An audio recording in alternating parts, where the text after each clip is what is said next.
Hi, you're listening to The Humans We Are with Carola, episode number 49.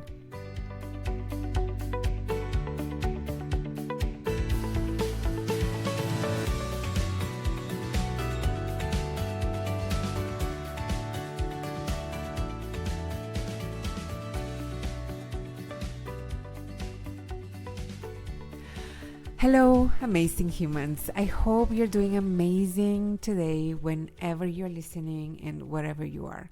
I am coming today with, I think, a shorter episode, but one that I find impactful and vital to all relationships, and at the same time, one that is easy to overlook or misunderstand.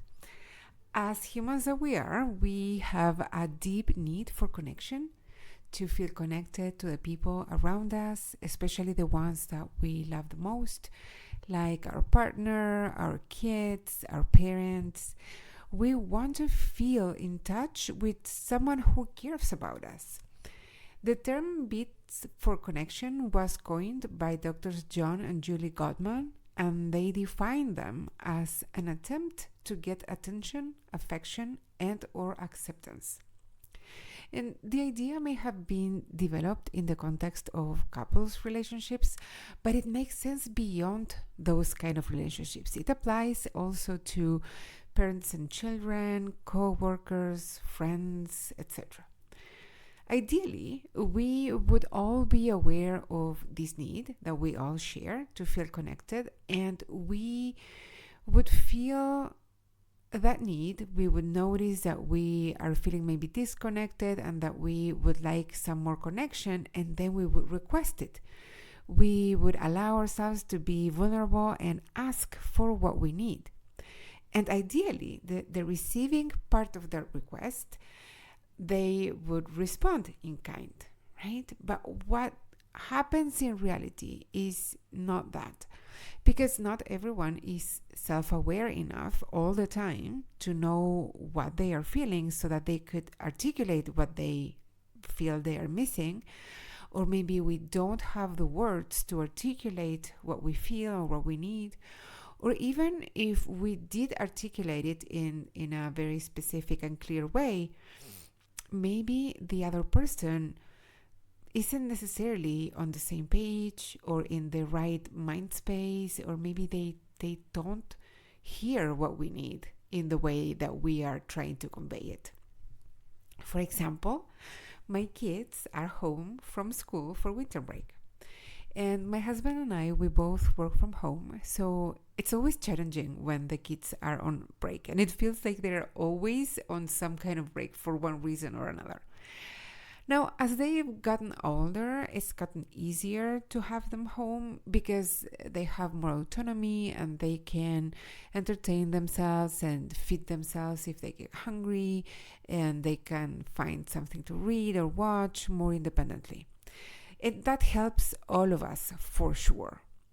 However, every day, especially my daughter, and even a couple times a day, both of them, but especially the younger one, she will still come to the office to ask, what can I eat? Or she might tell me that she's bored. Or she wants me to tell her what to do. Or sometimes she wants to do something with me. And if I am on a session with a client, they know not to come in or even not to knock on the door. But if they put their ears on the door and there's silence, they totally just come in. They help themselves and just barge in.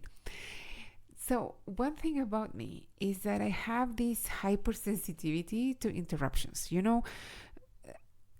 There are people who, when they are focusing on something, it's like they tune out all the external interruptions. And my husband is like that. It's like he doesn't even register that there's input trying to get in. I am not like that at all. And I'm not sure if it's from being a mom, but I know that even from before having kids. So maybe it's from trauma growing up where I needed to be hyper attuned to the people around me to make sure that they didn't get angry or that they didn't need anything. Like I was always like with this hypervigilance, where I could be deeply concentrating on something that I'm reading or writing or just deep in thought, but at the slightest mom or any sound that I feel is calling for my attention, I can't ignore it. And I've tried to hear those calls for attention, and I've tried to ignore them, and it's so hard, so difficult. I can't really go back to concentrating on what I was before. And when I worked in the corporate world, for the most part, I just had a cubicle, and it was the worst because people tend to just talk to you and interrupt, and there's no door that you can close. It used to drive me nuts. And I wonder if most of you who are listening now are more like me, who are easily interrupted, or more like my husband. Because if you are more like him, first of all, you have no idea how lucky you are. I envy you, and I am so happy for you. And this episode may not resonate with you very much. But if you are like me, there's a few things that I've noticed that I want to share because it's been very helpful for me. Okay, fun fact. As I was writing my notes for this episode, my daughter just came in because she didn't hear voices, so she knew I wasn't seeing a client, and I noticed immediately that frustration and anger come up in my body. It happens so fast. I feel my muscles tensing up from my legs to my abdomen to my chest, and my jaw clenches. And with the tension also comes like a heat wave. I don't like it at all. And as she approaches me and I notice this, I hate it. And even if I try to be nice to her, the tension in my jaw just makes the words sound like harsh, you know? And I asked quickly, hey, what do you need? And of course, she senses the tension in my voice and says, nothing. I just wanted to say that I love you. And I love you too, I said, and I need to concentrate on my work now, and I'll let you know when I'm done, okay? And then I noticed she went away and it was fine, but immediately I noticed a rush of shame and guilt coming up, like a strong wave of self-judgment and self-criticism. And there's tons of tension between two parts of me. So one part that says that I should be grateful that my daughter wants to talk to me and that I should treasure that and be welcoming and nurturing to her as a mom. And that if I don't, she will feel rejected and unloved because of the way that I'm being with her. And then there's another part of me who wants her boundaries to be respected and who needs time and space for work and for myself, and who wants me to be able to focus on something and be able to finish a thought without interruptions. And I can see truth in both parts. They both make a valid point. So I feel I'm yammering. I'm sorry. The point is, when I remind myself that my daughter is not necessarily, she's not wanting to interrupt me. She just wants to feel connected to me. And even if she were to say, I'm hungry or I'm bored, and maybe she is hungry or bored, but when I frame it as, this is a bid for connection. I've been in my office working for a few hours and she might be feeling lonely. So she's subconsciously thinking that, okay, I'm going to go talk to mom. And because she doesn't know what to say when she comes in my office, she just says, I'm hungry. And if I'm not fully aware, either sometimes I absent-mindedly say, well, go have a banana or have a cookie or yogurt. And sometimes she doesn't want any of that. And it drives me nuts because I'm like, if you're really hungry, there's solutions for that problem. Just go to the kitchen and find one solution that you like, one solution that sounds good to you, and just leave me alone. That's the subtext, right? But that should be my clue, right? When I offer a few options and she doesn't want any of that, then it's that she's not really truly hungry, right? It should be so obvious. And maybe what she's hungry for is for connection, not for food, right?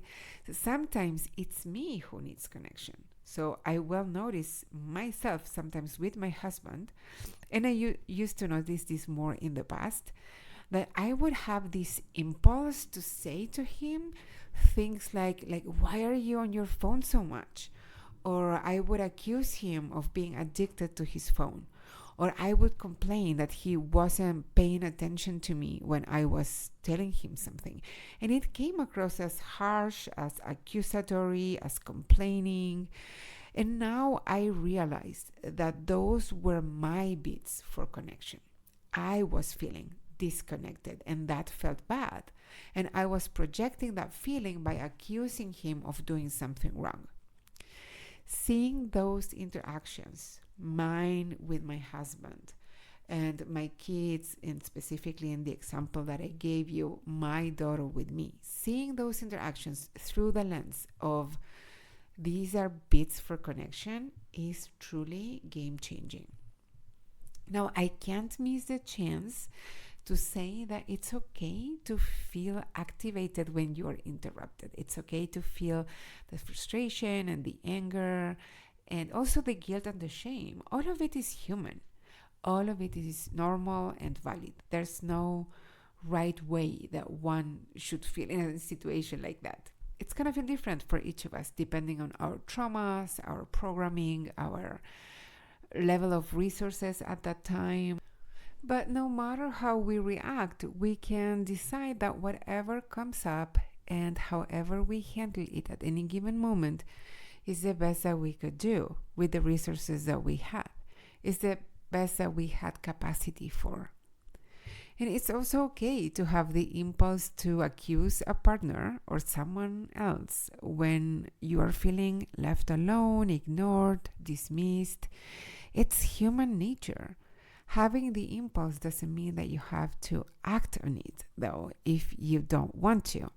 And you can totally reprogram that. You can totally learn to find the space to interrupt the impulse and not take action based on that. Reminding ourselves that as humans, we have this need for connection and that sometimes we don't know how to articulate it. It's going to allow us to see more clearly what we need and what those we love need, even when they can't articulate it themselves. When my kids say, "You're always working," I want to be mad and I want to explain and clarify and set the record straight that it's not true and it's not fair for them to accuse me and judge me. And I notice that impulse and I hold it and I comfort that part of me that wants to be seen and understood and accepted. And I just remind myself that it's not that they really believe that I am always working. They might be feeling alone and disconnected, and they might be feeling a need to reconnect with me, and that's just how it's coming out of their mouths. Or when they are hungry, but they don't really want any food I offer, or maybe I know that it's not really possible for them to be hungry because we just ate. It's not really about hunger. It's not that they really feel that they need to eat. It's just that they are hungry for connection. And when I catch myself thinking that my husband is always on his phone, I can also recognize it's just me feeling lonely and disconnected from him and me wanting to reconnect with him. It's easier to point the finger at them and accuse them, right? Because it feels so vulnerable to ask for what we need, but we can't do it. And the result, I promise, is much, much better. Okay, that's it for today's episode. If you're a returning listener, thank you for coming back for another episode of The Humans We Are. If you are new to the show, welcome. I hope you enjoyed this one and that it gave you something to practice or to try on. My hope is that as you listen to this show, you will find a more loving and compassionate way of relating to yourself and that you can truly appreciate who you are. And if you want to make any changes, you can do them from love and self-compassion and not from self-judgment and self-rejection. If you'd like to move in that direction with my help, I have currently openings. So the best way to assess if this is a right fit for you is booking a free consult, going to carolafuertes.com/consult. And there you can tell me everything that you are wanting to accomplish and what you feel is in your way. And if we decide that we want to keep working together, we can talk about how that would look like. Now, if you are not ready yet to jump on that call, but you want to support the show, rating and reviews are always the best way. And of course, helping me spread the word by sharing this episode with a friend who might like it.